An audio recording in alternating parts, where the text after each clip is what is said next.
Hi, it's your friendly neighborhood economist, Dana Love, back again. Today it's, what is the GDP? It's up, it's down, that's good, that's bad. Honest to God, there's so much spin around the term that some days I forgot it actually means something. So what does GDP mean exactly? Well, GDP stands for Gross Domestic Product.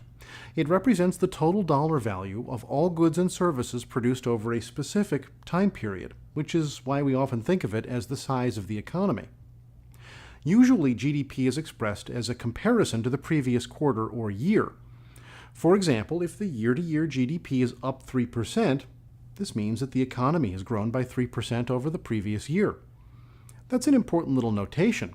The GDP is usually shown as a percentage. It's not a fixed value like your salary.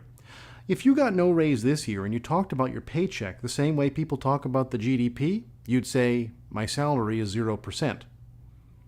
The GDP is measured in actual dollars, like your salary, and measuring GDP is really complicated, but at its most basic, the calculation can be done in one of two ways. You can either add up everything everyone earned in a year, which is called the income approach, or you can do it by adding up what everyone spent in the year, called the expenditure method. Now, the income approach, which is sometimes referred to as GDPI, is calculated by adding up total compensation to employees, gross profit for incorporated and non-incorporated firms, and taxes, less any subsidies.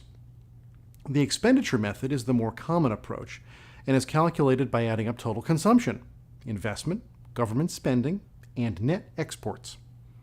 Why is the expenditure method more common? It's simple. The math is easier. In each case, and here's where it no longer looks anything like your pay stub, estimates or approximations are made, either through modeling or by reading chicken bones. The big difference is that the expenditure method uses government spending, which is the most openly reported of all GDP elements. Now, did you notice that part of the GDP is net exports? What does that mean exactly? Well, it means that the stuff sent from our shores to other countries minus all the stuff sent from other countries to us. So if Porsche or Honda build a car here and they ship it to England, it's an export, even though the company's foreign-owned. Conversely, if IBM or Ford have things made in China and they're shipped here, it's an import. Again, even though the company is American-owned. Think about that one over dinner. GDP is decreased by outsourcing product manufacturing and artificially increased by foreign owners doing work in the U.S. There's a lot to think about there, like is it preferable to have jobs in America where the profit leaves the country, or jobs overseas where the profit returns to America? We could debate the term American-made for hours, since I own a Ford made in Canada of American parts, and a Honda made in America out of parts from Asia and the United States.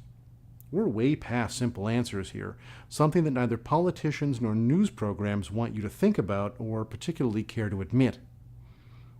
And why does GDP get changed all the time? Why do you hear about a revised number? I mean, they only come out with these things 4 times a year. How hard can it be to measure something 4 times a year?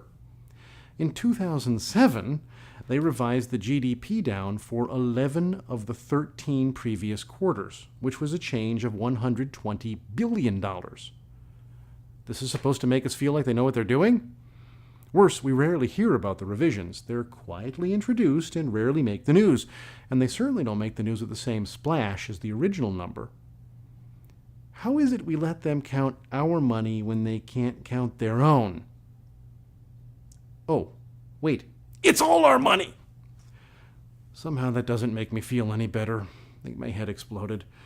Apart from the way GDP is measured, the parts that make up the measurement change. Now, some of this is reasonable since the kind of work we do changes and the way the government measures using the expenditure method relies on modeling, so the model has to change. The models change every 4 or 5 years. Did you know that there's a model change coming up in 2 months? If you've seen my description of leading economic indicators, you can guess how I think that model change will shake out. What do you think? Will it make the economy look better, artificially better, or worse? Here's a hint. Steve Landefeld, who has since 1995 directed the office in Treasury that takes GDP measurements, said it would expand the total economy by slightly over 2%. But don't worry, it won't have an impact on long-term measurements. Since the economy is only growing at 1% or 2% now, does anyone want to take odds on the government applauding the bump and not explaining the details? But hey, that's what you have me for, right? I'm your friendly neighborhood economist, Dana Love, and we just talked about gross domestic product.